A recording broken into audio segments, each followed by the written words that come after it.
New Year. Well, we're excited to be here. Please have a seat, have a little fun today. I'm here joined by our Congresswoman, Anna Paulina Luna.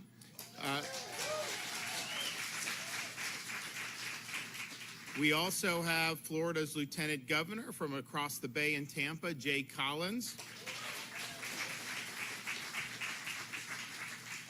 And we have Florida's Agriculture Commissioner from the county north of here in Pasco County, Wilton Simpson. And we have State Reps Cheney and Burfield. So I want to thank them for being here. So I don't think I'm breaking any news today when I say that the U.S. Congress has some serious problems with how it operates. The institution is broken. There's a lot of reasons for that. And, you know, we look and see different things that we don't like about it, particularly on an individual basis, and that's great to discuss. But, you know, this is part of a larger issue that has really caused our constitutional system to be eroded the way the Founding Fathers intended. You know, when they created, and we're coming up, this is the year of America 250, 2026. Oh, we're doing so much stuff in Florida. I mean, I put George Washington in the state capitol building, just beautiful statue of Washington. I got Ben Franklin in Franklin County, right by the courthouse.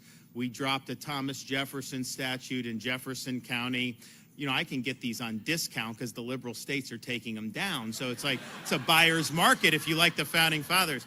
So we're doing, we have Hamilton and Hamilton County coming soon, Madison and Madison County coming soon, Monroe down in the Florida Keys and Monroe County coming soon. But then we're also going to do things to honor people that have really exemplified those founding ideals. And so I've got a Lincoln statue coming. We're going to do that. I have Calvin Coolidge we're going to do, one of my favorites. And we're on and on it goes. So we're doing all this stuff. So this is a great year to talk about, you know, what it means to be an American, how did this country get founded, what are the ideals and everything like that. But one of the things that the Founding Fathers, when they won the revolution, they had all these state governments, and these legislatures were like ultra powerful, and they created a constitution, you know, part of it to checks and balances, separation of powers. But they said even with that, legislatures are the most powerful in a Republican system of government. Why? Because you control the power of the purse. So you talk about like, oh, there's fraud in Minnesota with the Somali. First of all, people have known about that for like a decade, because when I was in Congress, and I've recovered from that experience, but I was there, I remember the Minnesota Republicans talking about it then. In fact, I did a trip out there to do, because we were investigating domestic terrorism, and you had to, so this is like something that's been, but here's the thing. Anytime you see the government doing anything you don't want, the easiest remedy is to go to the Congress and have them simply take the funding away. Because if they don't have funding, then they can't do any of this stuff. So you don't like the abuse of IRS agents, defund. You don't like some of the other stuff that's done in some of the bureaucracy, defund. You have the ability to do that. And so Madison said that the power of the purse is the most effectual weapon that you can wield in Republican government. And, you know, it doesn't even matter. We wouldn't even be talking about a permanent bureaucracy if Congress wielded the power of the purse. And so what's happened over the years is they have given away so much of their authority to the bureaucracy. They don't really legislate funding anymore. They just do continuing resolutions. That's just government on autopilot. You're not reforming anything if you're doing continuing resolution. You reform things by passing an actual bill that takes away funding from the bad things and then funds the good things. And so they've totally given up their number one weapon, which is the power of the purse. And then they've also delegated a lot of lawmaking authority to the bureaucrats. You know, I remember when I was a Congress, the people that would come to see me, they weren't talking about anything I was voting on. They're talking about these agencies issuing rules. Nobody knows who these bureaucrats are, and then the rules come down, and then they got to deal with it, and there's no accountability. But, you know, a lot of these congressmen have recognized, make the agencies do things that's going to piss people off, right? Like they could just give it to there, and then they get reelected, and that's kind of how it is. So there's been a lot of things that have led to this, but I think ultimately, you know, you do have an institution that just doesn't do what the Founding Fathers envisioned. It's really distorted government, particularly on the spending side, particularly with having, a big administrative state. And there's a lot of things that have gone in that. So, I've been a big supporter in a lot of different reforms. I'm leading the effort around the country for the states to certify a constitutional amendment for term limits for members of Congress. We've got 12. Florida's one. We've got 12. We're probably going to get a half a dozen others this year. And I'll tell you, once people see that this is possible, it's going to get momentum. I think people want term limits, but they say, well, Congress will never do it. Well, you don't really need Congress to do it if the states do it, and we have that mechanism to do as well.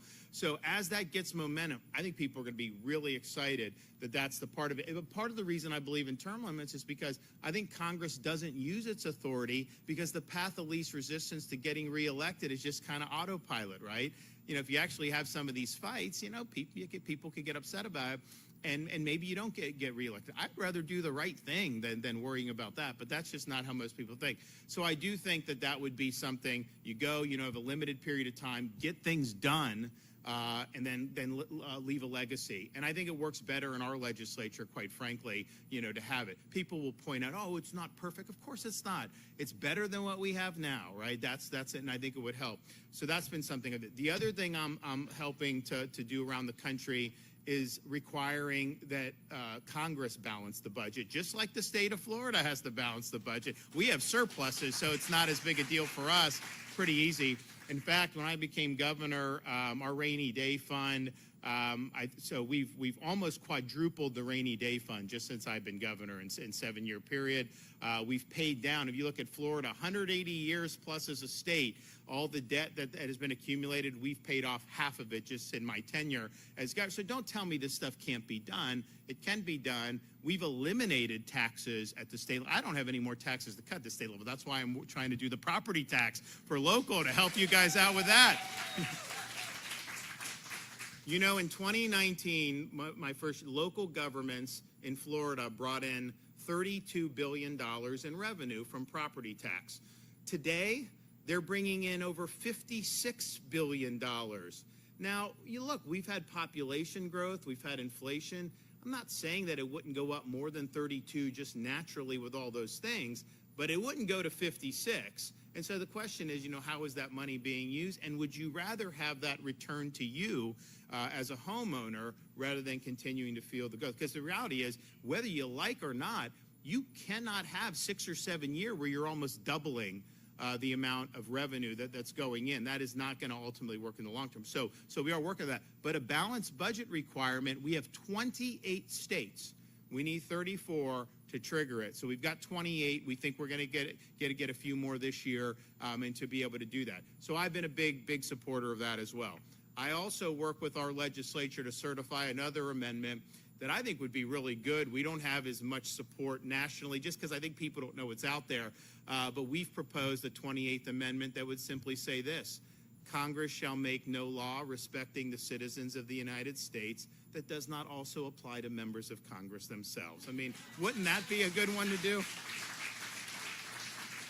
So, which brings me to the subject today, because I think what Congresswoman Luna in Washington is really leading the effort there, and we're limited on how we can affect this particular issue, but we are going to affect it, and we're going to propose something, and we're going to do it. But, you notice this thing, and it's really odd. You'll have people get elected to Congress having never shown any investment acumen ever in their life, and then all of a sudden they become Warren Buffett on steroids. They're putting some of the biggest hedge funds in America to shame with these stock trades that have these real suspicious timing. Because, look, if you buy a stock and it goes up 400% in a month, that's like a once-in-a-lifetime investment thing. And yet these guys seem to be doing this quite frequently. And they have access to certain information, I believe, that is helping to fuel that. So if you look at Nancy Pelosi's portfolio, she has absolutely shattered a lot of these investment records. But it's not just that. There's a whole bunch, and it's on both sides of the aisle. So what Anna Paulina Luna has done is said, we got to stop the insider trade. It's basically a different form of insider trading. Like there's certain insider trading on Wall Street, and that does apply to Congress, but they're privy to different types of that's not really contemplated under existing laws. So what it should, and what I did, so, you know, I was there for 3 terms. The day I got in, I stopped doing stocks. So I've never done a stock trade since I've been in elected office, and my reason was, why would I want to be in a situation where, like, I take some action and then someday someone will say, oh, well, that's because, you know, you own Microsoft or you own this or that. I was like, no. So it's like 401k, all that stuff, and that's not, but this, I'm going to buy here, sell here. When you're in office, people, I think it's bad. So that was the decision I made. I'm poorer for it, but you know what? You only live once, and I'd rather do what's right and let the chips fall where they may. Other people make different decisions, and you see really dramatic shifts. And I think Pelosi's worth hundreds of millions of dollars now, having been in Congress for 40 years or what. Oh, by the way, term limits would have solved that problem too. So just be honest. So you have that. So her bill really fixes this problem. And here's the thing. I think it hurts Congress. I think it's short-sighted to allow this because people already have a low estimation, and then they see this stuff, and then they're like, oh, yeah, you're on this committee, there's this issue, you do this stock, and then it goes up 200% the next week, or you dump this stock and it tanks, you know, the next 2 weeks later. You know, those, when you invest, that's just not typical, because honestly, I would think that, you know, our state pension fund, we have one of the biggest pension funds. You know, Pelosi, when she leaves Congress, I told our head, Chris Spencer, maybe get her to run the pension fund. I'd love those returns for Florida. You guys would, anyone who's in the pension, you do really well. So that's the thing. So she's pushing on that. I think it's a no-brainer. I think every single member of Florida's congressional delegation should be supporting Congresswoman Luna's bill to end this charade with this insider congressional stock trading.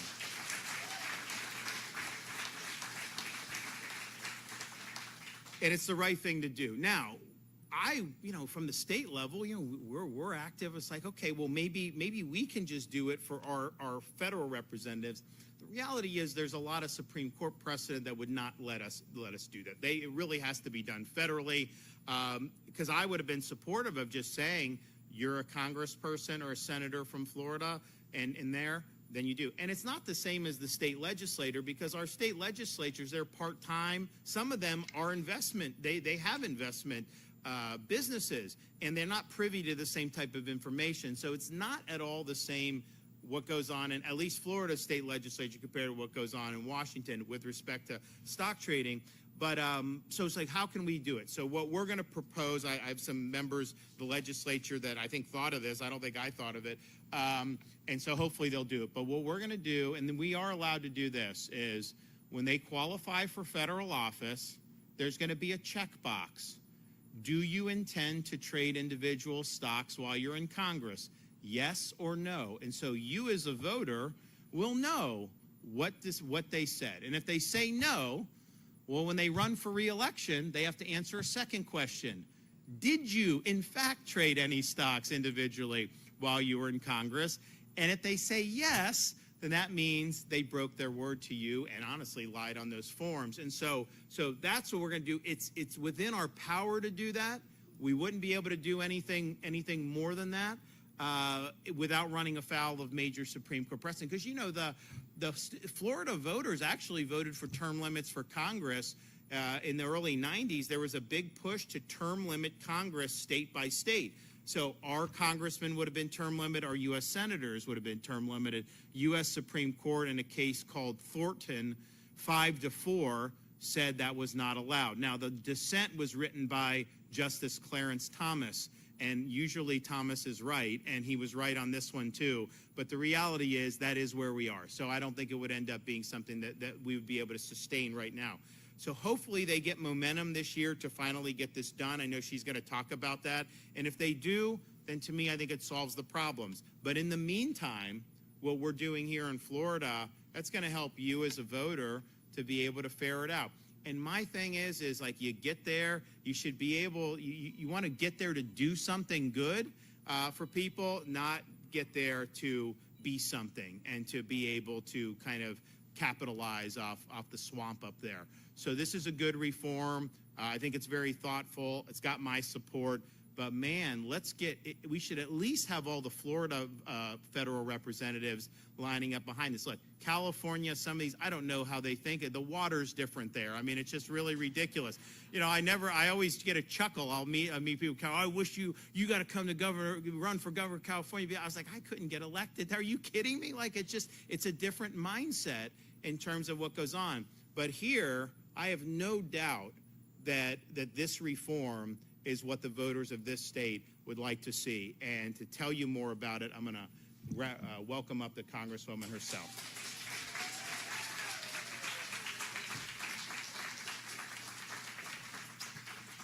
First of all, I just want to make it known that I fully support the governor's efforts in doing what he's doing, specifically for leading the charge on this at the state level, because, as he pointed out, Nancy Pelosi's stock portfolio, 17,000% returns, outperforming Warren Buffett. On average, members that do engage in stock trading on both sides are getting 600% returns and outperforming the S&P. So how could you ever expect members of Congress to truly work for the American people if this is indeed what they're doing? And it's wrong, and it needs to stop. And so I'm very happy that Governor DeSantis has been able to lead on this effort. I hope other governors follow in suit, and I do think that he's owed a round of applause for this, because this is something that is politically dicey, but a good thing to do.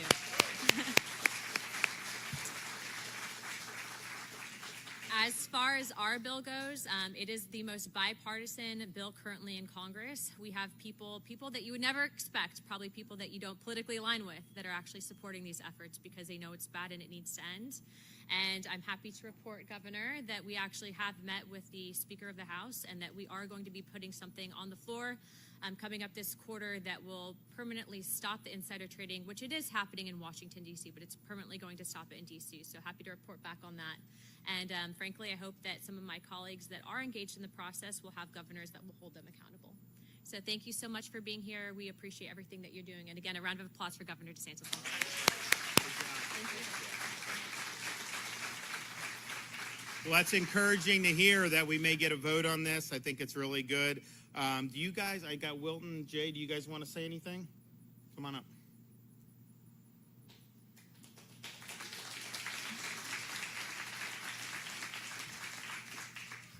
Well, good morning. Always great to be here, and Happy New Year to each of you. Rep. Luna, thank you for your leadership on this subject. Incredible. It's amazing to see you lead and push and hold people accountable there. You're a true fighter for your people.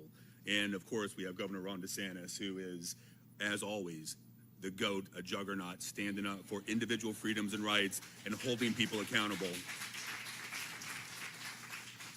You know, it's important when we talk about this, and the governor did an extraordinary job of laying this out. It's about fairness, and it's about trust in the people you elect and go to office. You heard the Congresswoman talk about the percentages, the return on investments. I don't know about you, but my 401k is not giving me those same returns on investment. And in the end, you have to have faith that who you elect is serving those right interests. Rep. Luna, thank you.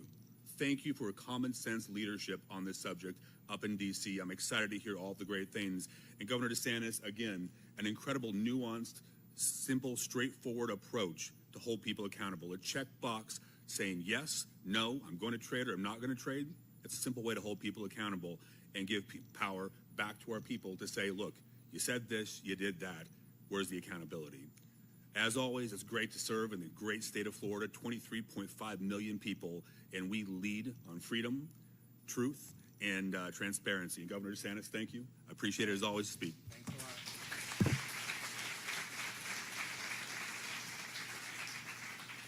So this is, look, honestly, this is bipartisan. It's not a partisan issue. I know Republicans always talk about Pelosi, and I do too a lot. Because honestly, it's a good example to use for a variety of things, not just that. Reading the bills before you pass them. Who would have thought that would be some? So that's fine. But let's just understand, this is a bipartisan ailment. This is not just Democrats. And I think it's important that as Republican, you're willing to stand up and say, you know what, we need to clean both houses up there. We've got problems on both sides of the aisle. Same with term limits. You know, people, there's not a single issue that spans partisan, gender, race, anything, cleavages, then everyone wants it, right?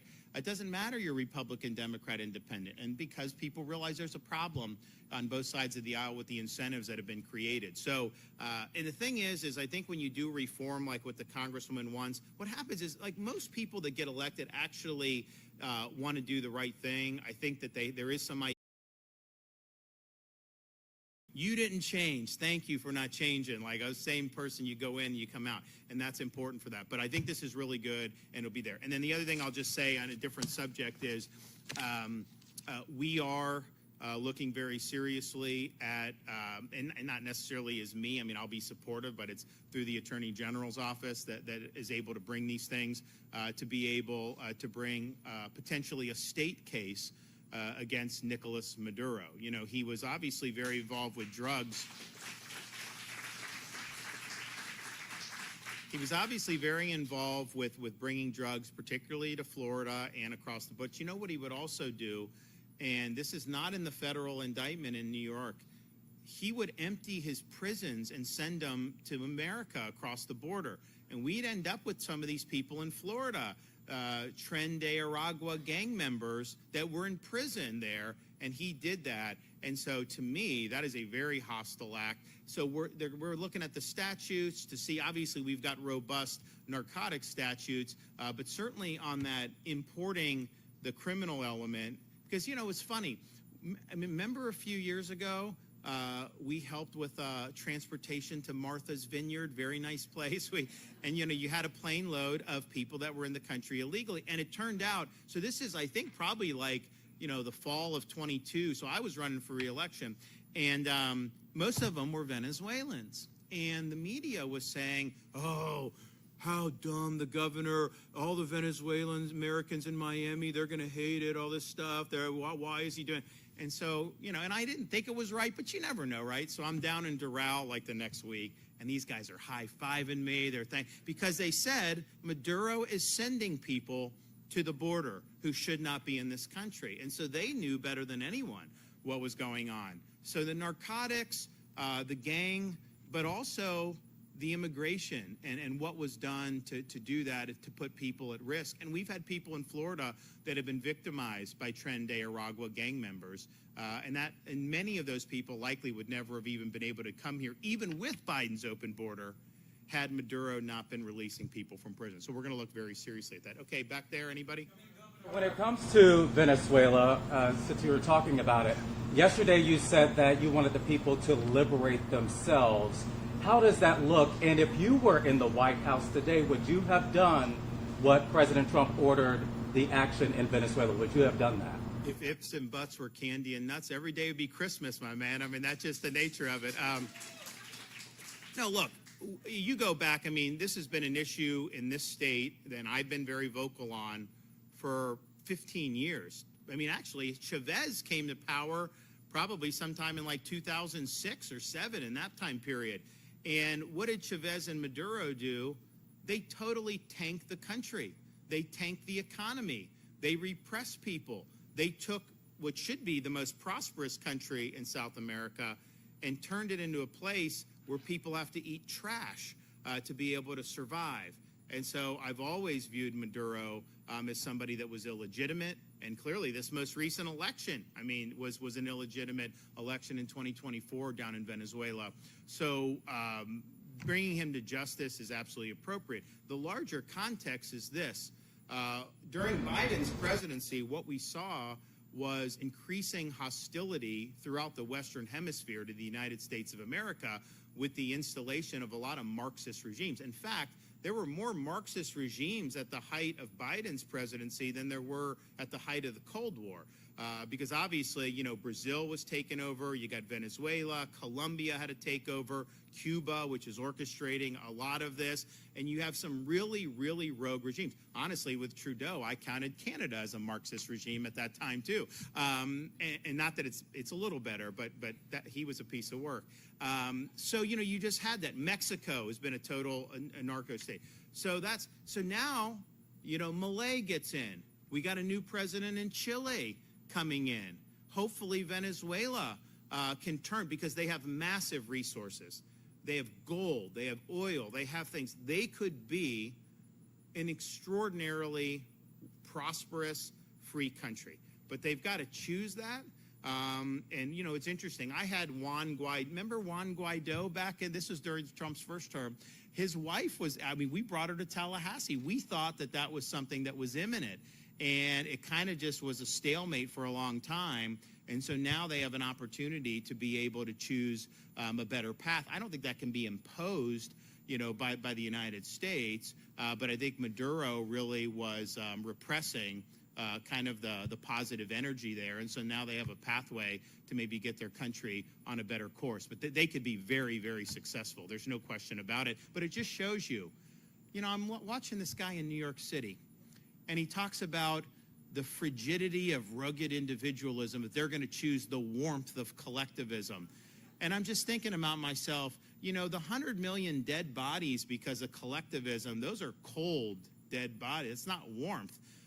Why do you have to build walls to keep people in collectivist societies? Why do you have to resort to coercion and force in collectivist societies? Cuba, are people emigrating to Cuba? No, they try to leave Cuba. Are people emigrating to Venezuela? They've had millions and millions of people flee the country.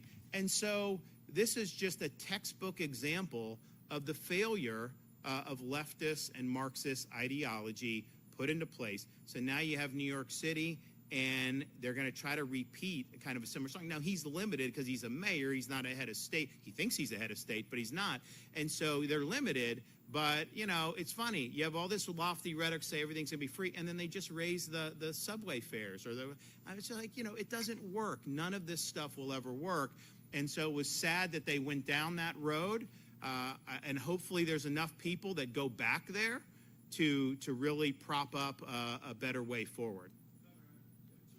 One for you and one for Congresswoman. First question for you just is, when it comes to crypto, would you extend this kind of a ban or requirement to crypto trading among members of Congress? Well, I think that's a question for her. I mean, look, I think crypto, honestly, there are some things because they have committees that deal with this. So would that be implicated?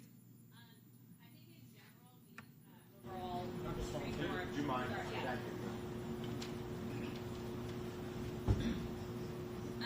I think in general, as far as updating our legislation for transparency, as far as elections, all of that, financials, it needs to be updated as a whole because crypto is still a very, even though it's been around for a little bit, it's still a very new thing in Congress. So yes, I would be in favor of preventing that because you want people that will serve in the invested interests of the people, not making a lot of money. You're supposed to go to Congress to serve, not to become a multimillionaire.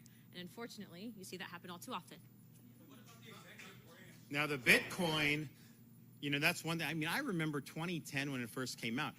You know, because I was doing trading then. I mean, I didn't have a lot of money, but I was, you know, pretty good at it. And I remember reading an article about this, and I was like, but you could have, I mean, if you just would have put down like $1,000 on Bitcoin then and just held it, that would have been a trade that would have, but that was a, you know, that was a risk that people took at the time based on what was happening. So that's been volatile.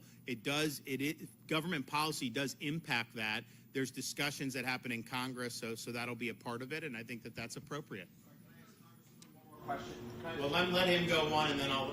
Yeah, the U.S. House is going to vote later this week to override President Trump's veto last week that would grant the Legacy Tribe limited control over part of the Everglades as well as the Interior Department of work to mitigate flooding the region. What do you think of the president's veto of that? You know, it's interesting. That was not on my radar that bill had passed. What he pointed out, they're trying to obstruct the immigration. That is true. I mean, they tried to obstruct, and it was demagogic. They were not being honest about what was going on. And notice everything everyone was saying was going to happen. Oh, you can't do this, you know, there. I mean, there's an airport there that they built this stuff on. They were trying to act like the sky was going to fall, and that was wrong. And so what they did was wrong. And it was very disappointing to see them do that. Now, what is this project? You know, again, it's the congresswoman would know better than me, but I do think when the president pointed that out, what he said about their conduct was accurate. The executive branch when it comes to banning stock trading. I'm not. You have to ask her about what the contours of the bill are. You know, that's something that I'm supportive of. But I also think that, you know, if we can deal with the Congress, And if that's something that could get across the finish line, I think that that would be a really, really big win. And I think that that's something you could pocket. There's huge differences. I mean, to serve in the executive branch, there's massive bureaucracy you got to go through. There are massive disclosures. I don't know that it would be the same to say, like, you know, a cabinet secretary versus a member. The members of Congress, I think the rules are just different. I think they are very much more liberal than what you have for that. So, all right. So I'm going to do. We got some good announcements this week. So this is a good one. I'm looking forward to this vote up there. I would hope to see every member of Congress in Florida voting with Anna Paulina Luna on this in favor of it. And, you know, it is an election year, so maybe voters will take notice if some don't. And you never know how these districts are going to shake up, right? I mean, you know, that's all up in the air, and there's a lot of uncertainty there. So and then we got big announcement tomorrow, so stay tuned. And then another, I think, well, actually, we're going to punt the Thursday to Monday. So we've got a couple major things coming down the pike, and we're going to start off 2026 with a bang. So God bless everybody. Thank you.